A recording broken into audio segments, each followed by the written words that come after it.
गोंदीपुर गांव के कोने में एक पुराना कच्चा घर था। उसी घर में रहती थी गीता नाम की एक लड़की जो अनाथ थी। जब वो 5 साल की हुई तब उसकी माँ चल बसी। तब से वह अनाथ हो गई और उसके पिता ने दोबारा शादी कर ली थी। फिर कुछ साल बाद उसके पिता भी गुजर जाते हैं। तब से वो पूरी तरह अनाथ हो चुकी थी। सौतेली माँ सुमित्रा अब घर संभालती थी।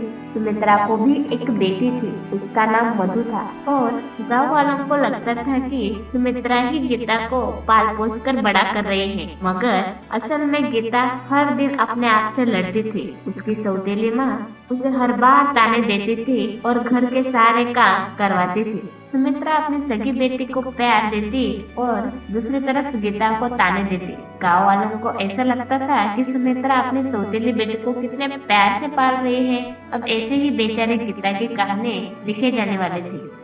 अरे ओ गीता, तूने अभी तक आटा नहीं गूथा? देख सूरज चढ़ आया। क्या कर रही थी इतने टाइम से तू? आलसी कहीं की। खाते वक्त कैसे हाथ चलाती है, काम करते वक्त भी वैसे ही चलाना। खाती तो ऐसे है जैसे कोई भैंस खा रही हो। जल्दी जल्दी अपने हाथ चला। माँ, मैंने अभी अभी लकड़ियाँ जलाई है और अब मैं आटा भी गूंथा दूंगी। माँ? किसकी माँ? किसे माँ कह रही हो तू? मैं तेरी माँ नहीं हूँ, समझी? आई बड़ी माँ कहने वाली। बार बार मुझे माँ मत कहा कर। माँ तो मैं सिर्फ मधु की ही हूँ।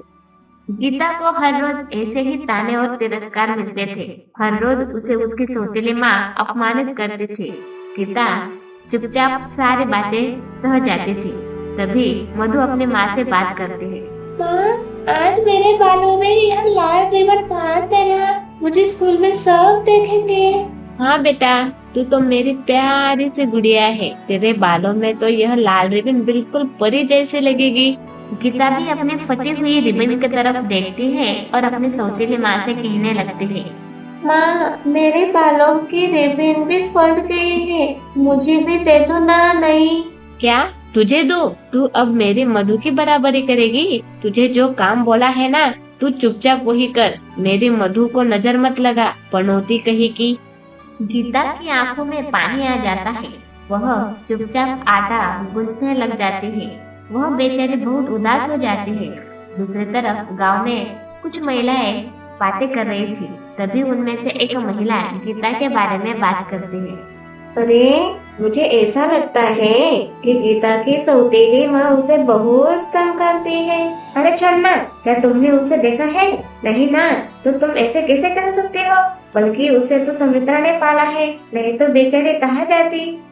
गांव वाली महिलाएं बराबर बात कर रही थी, पर उन बेचारियों को क्या पता था कि गीता के घर में उसकी सौतेली माँ उसे कितना तंग कर रही है।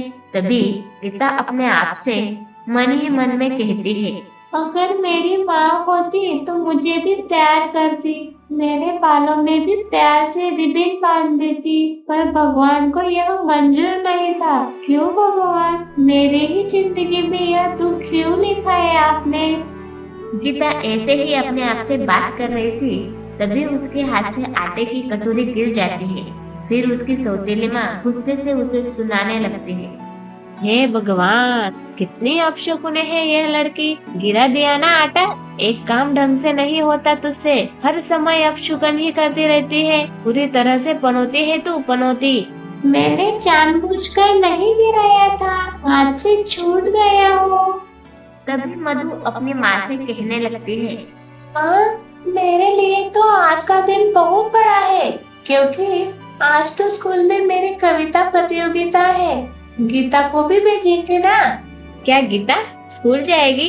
नहीं नहीं, फिर घर के काम कौन करेगा? माँ, मैं भी पढ़ना चाहती हूँ, मुझे भी जाने दो मधु के साथ स्कूल में। चुप, एकदम चुप। ज्यादा जुबान मत चला। पढ़ाई लिखाई तेरे बस की नहीं है। तू सिर्फ घर के काम करेगी। अपने मन में पढ़ने का ख्याल भी मत आने दे, समझी?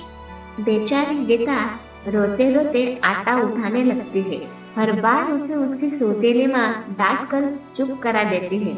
हर रोज ऐसे ही गीता को तानों और अपमानित किया जाता है, मगर उसके भीतर अभी भी एक छोटी सी उम्मीद थी कि कभी कोई उसे समझेगा।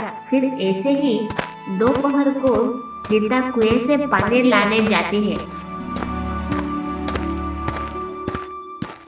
तभी उसकी सौतेली माँ उसे डांटने लगती है और कहती